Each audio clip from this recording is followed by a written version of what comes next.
Durante 2000 años, alguien ha intentado borrar una familia de la historia. No fue una guerra, no fue una plaga, no fue el paso del tiempo.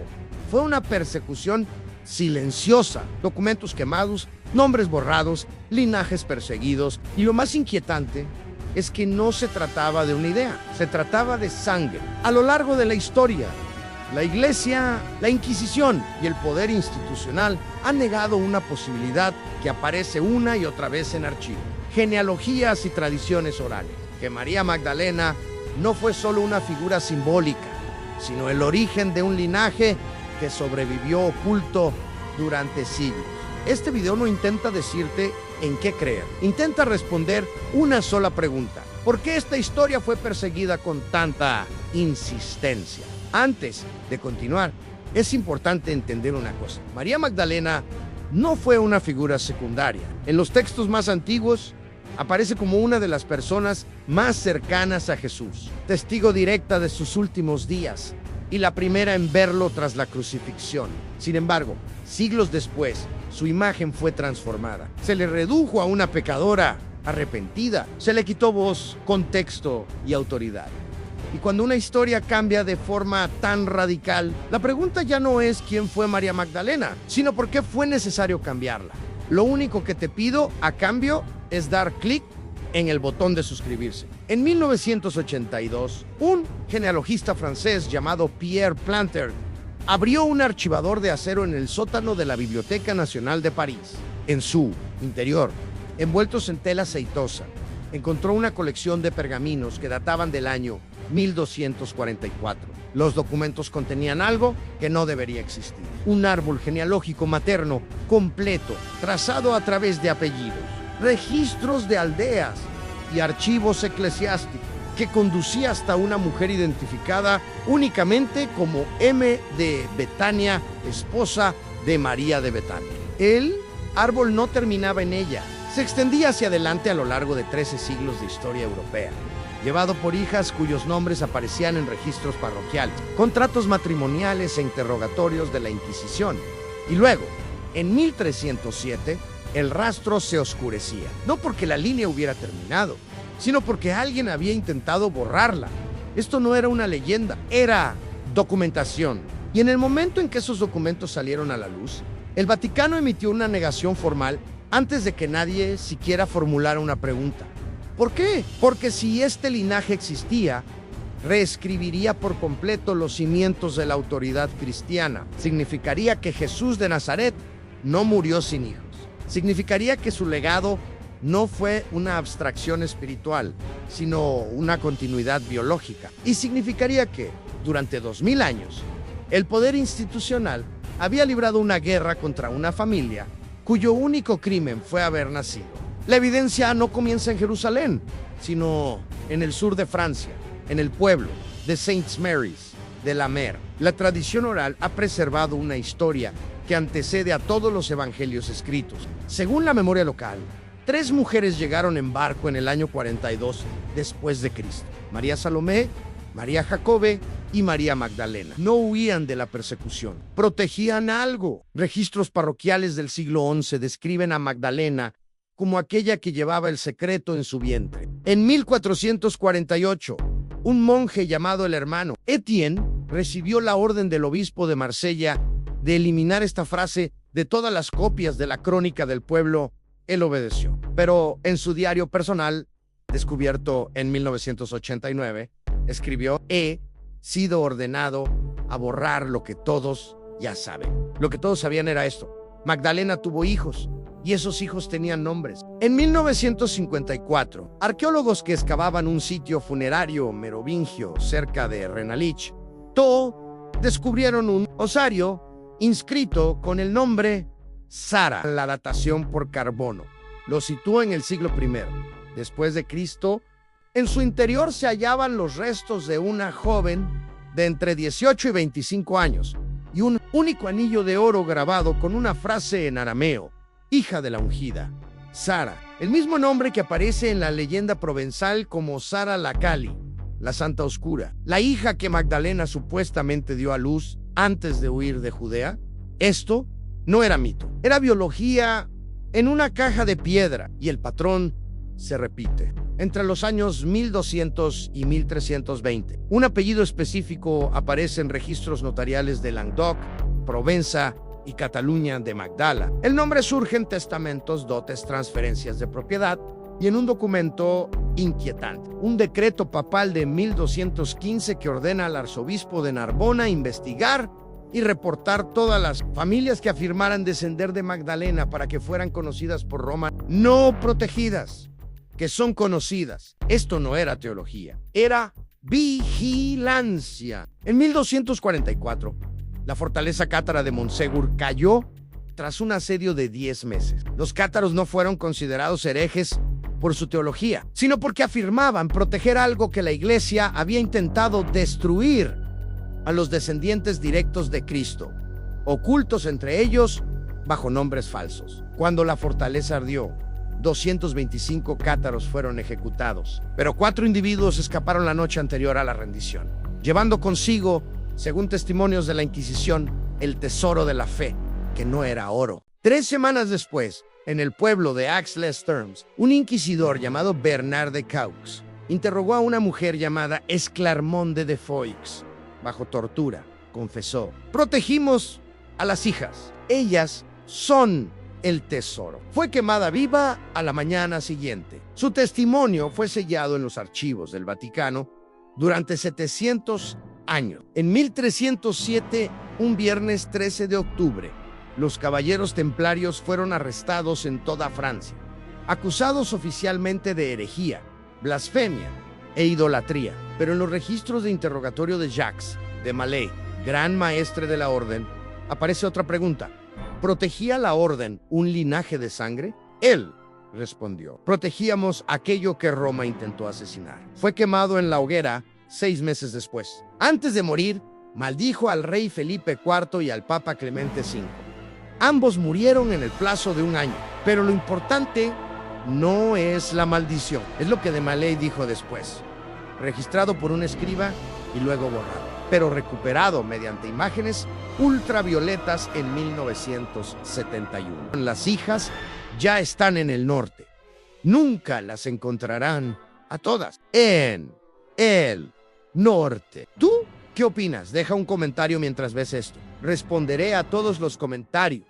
Entre 1310 y 1350 aparece un aumento repentino de mujeres con los apellidos Morden, Melin y Magdalena en contratos matrimoniales de Escocia, Flandes y el Valle del Rin.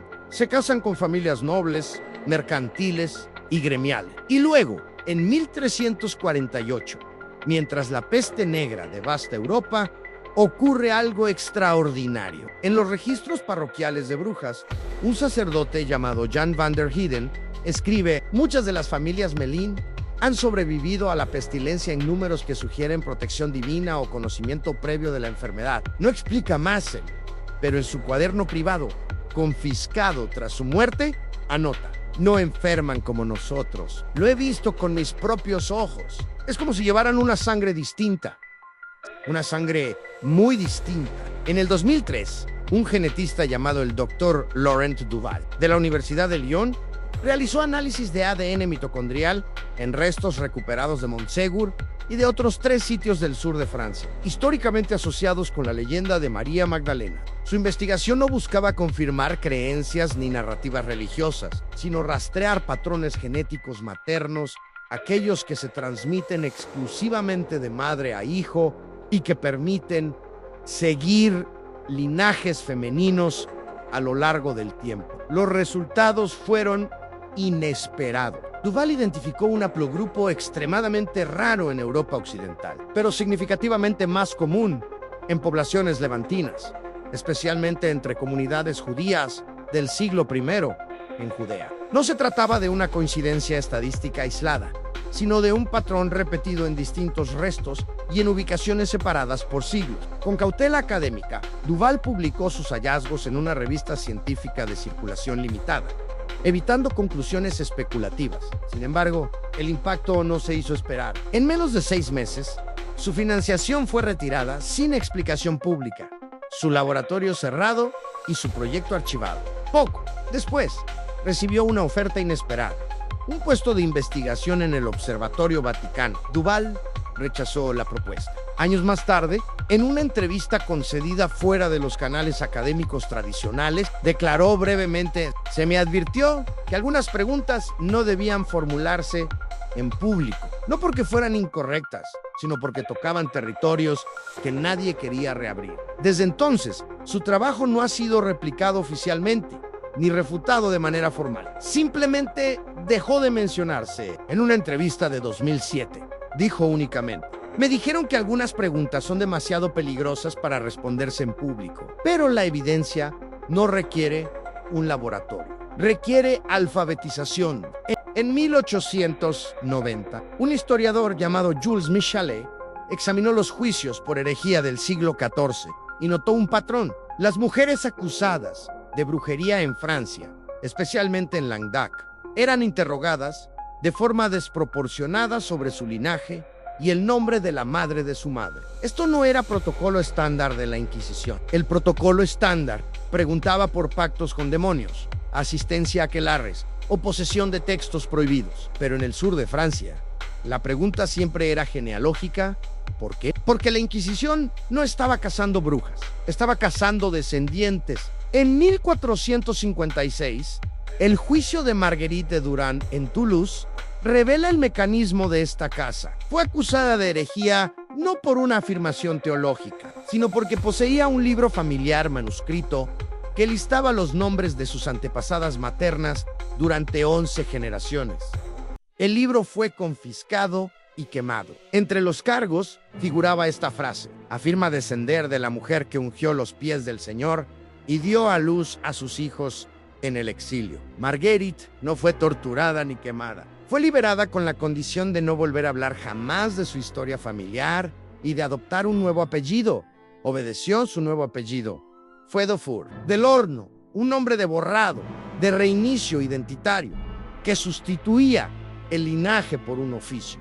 Este patrón se repite en toda Europa. En 1520, en el País Vasco, una mujer llamada María Magdalena Etxeria fue llevada ante la Inquisición española. No había cometido herejía alguna. No negó la transubstanciación ni cuestionó la autoridad papal. Su crimen fue que su familia había preservado durante 14 generaciones la tradición de descender de la Santa Compañera que huyó hacia el mar. La Inquisición exigió pruebas. Ella mostró un pequeño relicario de plata que contenía un mechón de cabello y un pergamino con una oración en arameo. El relicario fue confiscado. María fue liberada. Pero en su expediente, en los archivos de la Inquisición en Madrid, aparece una nota marginal en latín. Si esto es cierto, toda autoridad es una ficción, porque toda la arquitectura del cristianismo institucional depende de la creencia de que Jesús no dejó herederos biológicos y que su autoridad pasó por sucesión apostólica, por Pedro, por Roma, por los sacramentos. Si dejó hijos, si esos hijos sobrevivieron, si transmitieron no solo memoria sino biología, entonces la pretensión de la Iglesia de ser la única mediadora entre Dios y la humanidad se derrumba. Esto no trata de teología, trata de legitimidad, trata de quién posee la historia de Dios. Y la historia no termina con la Inquisición. En 1789, durante la Revolución Francesa, cuando las multitudes saquearon iglesias y monasterios, se encontró algo inesperado en la cripta de la abadía de Sainte-Maximin-Auron, un sarcófago sellado con plomo, con una inscripción en griego que decía: "Aquí yace María, llamada Magdalena, la que dio vida después de la resurrección". Dentro había restos de una mujer, fragmentos de cabello castaño aún visibles, y una segunda inscripción grabada en el interior de la tapa. Fue la madre.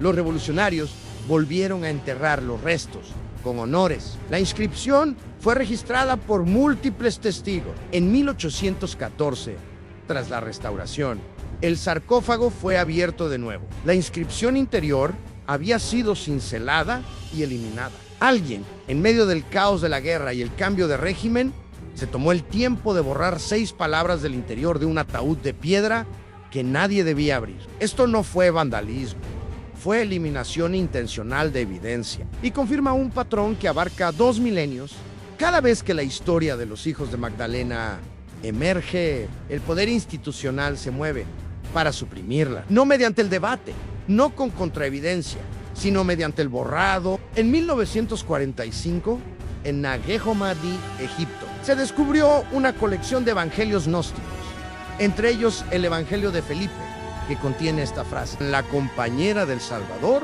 es María Magdalena. Él la amaba más que a todos los discípulos y solía besarla en la boca. Los padres de la iglesia descartaron este texto como herético, no porque fuera falso, sino porque sugería intimidad, asociación y, por implicación, familia. En el Evangelio de María, también hallado en Nag Hammadi, Pedro pregunta: ¿de verdad habló en privado con una mujer y no abiertamente con nosotros? El texto no responde. Pero el hecho de que la pregunta exista y de que el texto permaneciera oculto durante 1600 años, sugiere que la respuesta era demasiado peligrosa para ser preservada. En 1982, el mismo año en que Pierre Plantard encontró los pergaminos en París, una pequeña iglesia en Kilmore, Escocia, fue restaurada detrás de un muro falso. Los obreros descubrieron un fresco medieval, muy dañado, pero aún visible en parte. Representaba a una mujer sosteniendo a un niño junto a un hombre con halo. El fresco fue datado en el siglo XIII. La tradición local afirmaba que la iglesia había sido fundada por mujeres que llegaron desde el mar. El fresco fue fotografiado, documentado y luego, por orden de la diócesis de Argyll, cubierto con yeso. Permanece cubierto hasta hoy. La razón oficial: preservación. La no oficial, según un archivero diocesano que habló anónimamente en 1999, nos dijeron que no debíamos fomentar peregrinaciones basadas en especulación. La especulación. En el 2011, un cineasta británico llamado Bruce Burgess estrenó un documental afirmando haber descubierto en el sótano de un castillo cerca de Renalich, una tumba con los restos de una mujer y pergaminos que la describían como la esposa de Yeshua. El hallazgo no fue confirmado por autoridades académicas. El castillo fue comprado por una fundación privada poco después y sellado al público. Burgess fue demandado por allanamiento y murió más tarde en un accidente automovilístico. Su material nunca fue verificado de forma independiente. Una vez más, la respuesta no fue investigación, fue cierre, que significa que cada vez que aparece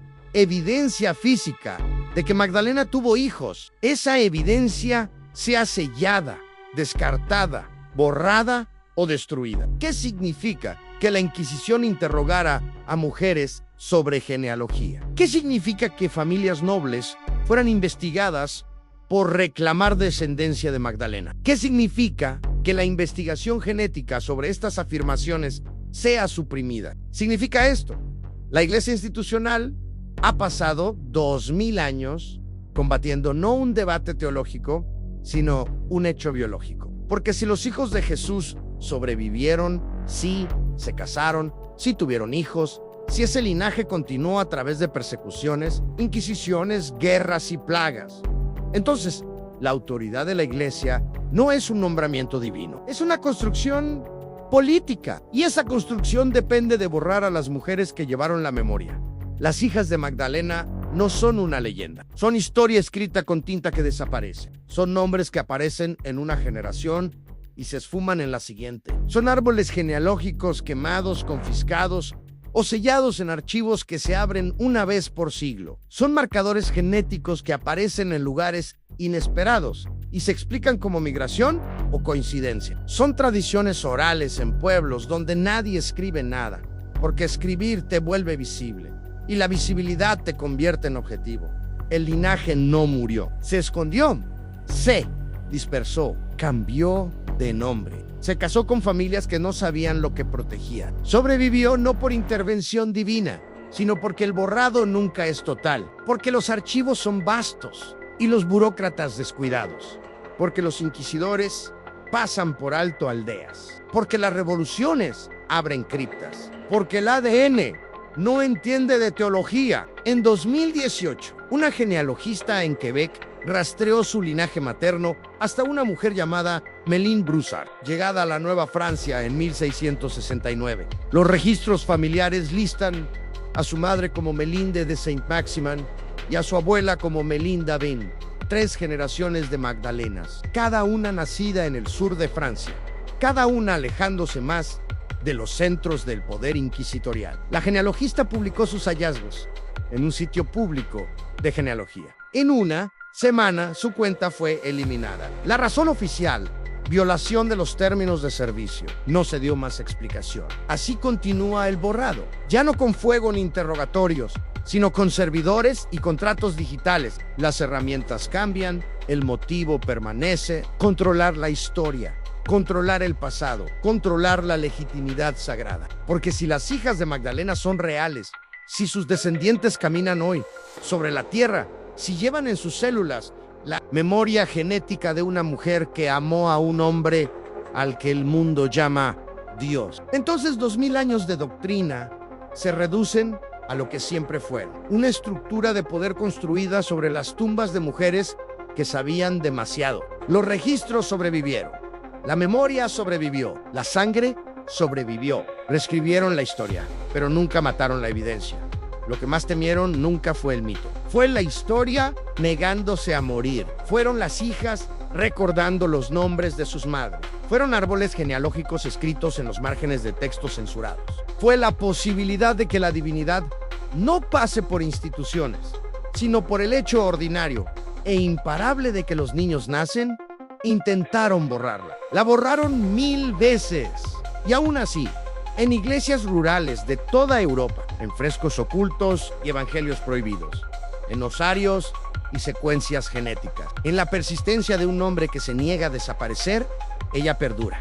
No como santa, no como prostituta, no como la pecadora arrepentida que la iglesia necesitaba que fuera, sino como lo que siempre fue: una mujer que amó, que huyó, que dio a luz en el exilio, y cuyas hijas cargaron la verdad más peligrosa de la historia cristiana: que Dios fue humano y que su humanidad no terminó en una cruz. Continuó en los cuerpos de hijos que nadie debía recordar. Y quizá la pregunta más incómoda no sea si esta historia es verdadera, sino por qué ha sido perseguida con tanta insistencia. Porque las mentiras suelen necesitar propaganda, pero las verdades peligrosas necesitan silencio. Nadie quema documentos irrelevantes. Nadie borra inscripciones que no amenazan nada. Nadie persigue linajes inexistentes durante 2000 años. La historia oficial nos enseña que el poder desciende desde el cielo, pasa por instituciones y se administra desde tronos. Pero esta otra historia, la que sobrevive en márgenes, en susurros y en nombres que reaparecen, sugiere algo distinto: que lo sagrado pudo haber caminado entre personas comunes, haber amado, haber tenido familia, haber dejado descendencia. Si eso fuera cierto, entonces la divinidad no estaría confinada a templos ni a jerarquías, sino dispersa, mezclada, viva, en la sangre, en los cuerpos, en la continuidad humana. Y quizá por eso fue tan peligrosa. Tal vez el verdadero pecado de María Magdalena no fue amar, ni huir, ni dar a luz. Tal vez su pecado fue demostrar que lo divino no necesitaba intermediarios, que Dios pudo haber sido humano de principio a fin y que su legado no fue una institución, sino una familia. Durante siglos se nos enseñó a mirar la historia como una línea recta, ordenada, limpia, escrita por manos neutrales. Pero la historia real no funciona así. La historia es un campo de batalla. Y en todo campo de batalla hay vencedores, hay vencidos. Y hay cuerpos que nunca aparecen en los registros. Cuando una versión de los hechos se impone durante 2000 años, no es porque sea inevitablemente verdadera, sino porque fue protegida, repetida y defendida por estructuras de poder que entendieron algo esencial: quien controla el pasado, controla el presente. Por eso, cada vez que una historia alternativa emerge, no como mito, sino como archivo, genealogía o hueso enterrado, la reacción no es curiosidad, sino miedo. No se responde con debate, sino con silencio. No se investiga, se clausura. No se discute, se borra. Porque una verdad que cuestiona la raíz del poder no necesita ser refutada. Necesita desaparecer antes de que alguien la piense demasiado. Y hay algo especialmente inquietante en quienes fueron borradas una y otra vez. No reyes, no papas, no guerreros, mujeres. Mujeres portadoras de memoria. Mujeres que no predicaban desde púlpitos ni escribían tratados, pero que transmitían nombres, historias y linajes de madre a hija. En un mundo donde el poder se heredaba por la espada o por la mitra, ellas representaban una amenaza distinta, una continuidad silenciosa imposible de controlar del todo. Tal vez por eso la persecución no se centró solo en textos, sino en cuerpos, en vientres, en apellidos, en preguntas aparentemente inocentes sobre la madre de la madre. Porque destruir una idea es difícil, pero destruir una genealogía es definitivo, o al menos eso creyeron. Sin embargo, incluso la Inquisición aprendió demasiado tarde que la memoria humana no vive solo en libros, vive en relatos susurrados, en rituales domésticos, en tradiciones que no se escriben precisamente para no ser encontradas.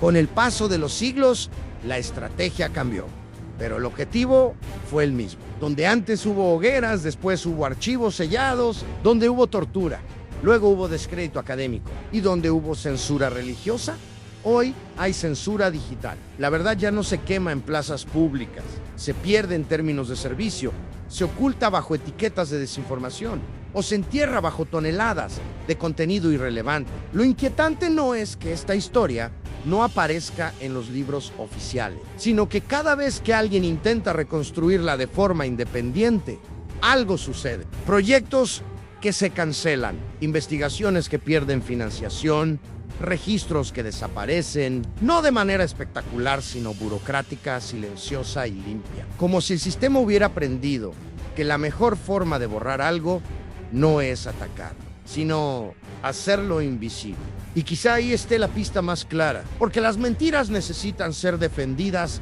constantemente.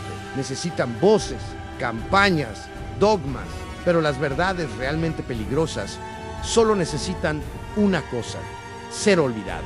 No porque sean débiles, sino porque si alguien las conecta por completo, si alguien ve el patrón entero, el edificio simbólico que sostiene siglos de autoridad comienza a resquebrajarse desde su base. Y tal vez por eso esta historia nunca desapareció del todo, porque aunque se quemen libros, se borren nombres y se sellen archivos, siempre queda algo que no puede ser eliminado por decreto: la memoria humana. Una memoria que no siempre se escribe, pero que se transmite de madre a hija, de abuela a nieta, en silencios, en advertencia, en historias que se cuentan solo cuando la puerta está cerrada. El poder entendió muy pronto que las ideas pueden combatirse, pero los linajes no. Que una doctrina puede modificarse, reinterpretarse o reemplazarse, pero la sangre no se negocia. Por eso la persecución no se centró únicamente en textos sagrados, sino en apellidos,